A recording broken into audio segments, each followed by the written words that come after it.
আলহামদুলিল্লাহ, আলহামদুলিল্লাহ, আলহামদুলিল্লাহ। আমার জীবনের প্রথম কোরবানি আল্লাহর সন্তুষ্টি অর্জনের উদ্দেশ্যে আর তারই দেয়া তৌফিক ও সামর্থ্যের কারণে আজ আমি এই ইবাদত পালন করতে পেরেছি। আগেই বলে রাখি, this video is not for show off, it's simply a memory of a blessing I am deeply grateful for. কারণ সত্যি এটা শুধু একটা কোরবানি নয়, এটা কৃতজ্ঞতা, শান্তি আর অনেক আবেগে ভরা একটা অনুভূতি। Actually this is a memory I want to hold on to forever. আর সেই কারণেই ছোট্ট ব্লগটি তৈরি করা। আর আশা করছি এটাকে কেউ নেগেটিভ ওয়েতে দেখবেন না। সো প্রথম থেকে শুরু করি। আমি যেহেতু হাটে যেতে একদমই পছন্দ করি না, সো আমার বিহাফে আমার কোরবানির পশু আনতে গিয়েছিল আব্বু, রিহান এবং আমার মামা সিফাত। সো ওরা অনেক ঘোরাঘুরি করার পরে, যেমন যেহেতু আমার বাজেট একটু কম ছিল, মানে আমার সামর্থ্য অনুযায়ী আমি একটা বাজেট দিয়েছিলাম, সো ওই বাজেটের মধ্যে পেতে তাদের খুব কষ্ট হয়েছে। বাট আলহামদুলিল্লাহ, যদি রিজিকে থাকে আল্লাহ কোনো না কোনোভাবে ঠিকই মিলিয়ে দেন। ইটস অল অ্যাবাউট নিয়ত অ্যান্ড রিজিক। কারণ আমার মনে হয় না কখনো এমন হয়েছে যে কেউ কোরবানি নিয়ত করেছে বাট বাজেটের জন্য কোরবানি পশু কিনতে পারে নাই। নিয়ত এবং কাজ যদি ঠিক থাকে আল্লাহ কখনোই তাকে ফিরিয়ে দেয় না, সেটা কোরবানি হোক বা অন্য যে কোনো পারপাসই হোক না কেন। আর ঠিক সেভাবে আমি আমার রিজিকে থাকা কোরবানি পশুকে পেয়ে গিয়েছিলাম এবং এটাকে নিয়ে রিহান, সিফাত, আব্বু বাসায় আসছিলেন। বাসায় আসার পর we all were happy. Like মানে আমার প্রথম কোরবানি, আমার অনুভূতি যেমন ছিল, আমার বাবা মা ভাই বোন সবাই অনেক খুশি ছিল। And honestly this is the kind of happiness I have always prayed for. Like আমার বাবা মা আমার প্রত্যেকটা কাজে খুশি হবে, আমি আমার কাছে তার আল্লাহকে খুশি করতে পারবো। কারণ আমার জীবনে এই তিনটা জায়গার ইম্পর্টেন্স সব থেকে বেশি, সত্যি বলতে more than anything and over everything. তো কোরবানি পশু বাসায় যেহেতু চাঁদ রাতে এসেছিল, আমরা সবাই ওর একটু আদর যত্ন নিয়ে রাতটা ওকে পার করালাম। এরপর ঈদের দিন সকালের ভিডিও এটা, আমরা আমাদের গরুটা এবং ছাগলটাকে গোসল করিয়ে সিফাতদের বাসায় রেখেছিলাম কোরবানির আগ পর্যন্ত। যেহেতু ওইটা একটু খোলামেলা ছিল ওদের বাসাটা, তো ওরা ওইখানে একটু মানে কমফোর্ট জোনের মধ্যেই ছিল।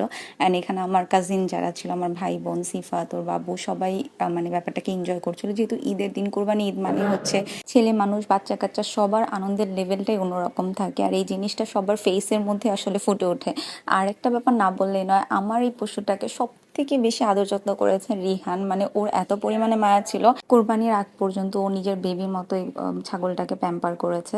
সো যাই হোক, এরপরে একে একে আমাদের পশুগুলাকে কোরবানির জন্য রেডি করা হয়। প্রথমে আমাদের গরুকে কোরবানি করা হয়, আর এই মুহূর্তে সবারই একটু প্যাথেটিক ফিল হয়। তারপরও যেহেতু এটা আল্লাহর সন্তুষ্ট অর্জনের উদ্দেশ্যে দেওয়া হয়, তো আমি দোয়া করি আল্লাহ প্রত্যেকের কোরবানি কবুল করে নিক, নিয়তটাকে কবুল করে নিক।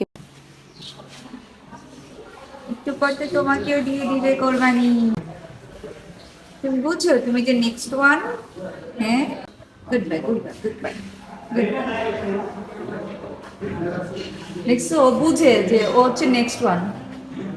থাক থাক। গরুটাকে গুছানোর পরে এরপর ছাগলটাকে কোরবানি দেওয়ার জন্য রেডি করা হয়, এবং এটার কোরবানির সময় আমি ছিলাম না, সো এই ভিডিওটা করেছে হচ্ছে সিফাত। কারণ আমি তখন ঘুমায়াছিলাম, অ্যান্ড ঘুম থেকে উঠে দেখি কোরবানির 60% কাজ শেষ হয়ে গেছে। অ্যান্ড আমার বাপ, ভাই, মামা সবাই খুব কষ্ট করে কোরবানি ঈদ আসলে। আমি জানি প্রত্যেকটা বাসায় ছেলেরা এটাই করে, and I really appreciate that, কারণ এটা খুবই খাটুনির একটা কাজ। কিন্তু আমি এই ঈদ আসলে খুবই গা বাঁচিয়ে চলি, বলতে পারেন যে একদম কামচোর হয়ে যাই। আর এটা কোনোভাবেই একটা ভালো দিক না, আমি জানি এটা খুবই পচা একটা দিক। অ্যান্ড আমি আসলে নিজের দোষগুণ লুকায় রাখতে পছন্দ করি না। I love to show myself the way I am, and you can see that's what I am. সবাই কাজ করতেছে আর আমি দূরে বসে বসে ভিডিও করতেছি। বাট আমি সময় দেখি যে ঈদের দিন আমার খালা এবং সিফাত আমাদের বাসায় চলে আসে আমার মায়ের কাজ 50% ইজি করে দেওয়ার জন্য।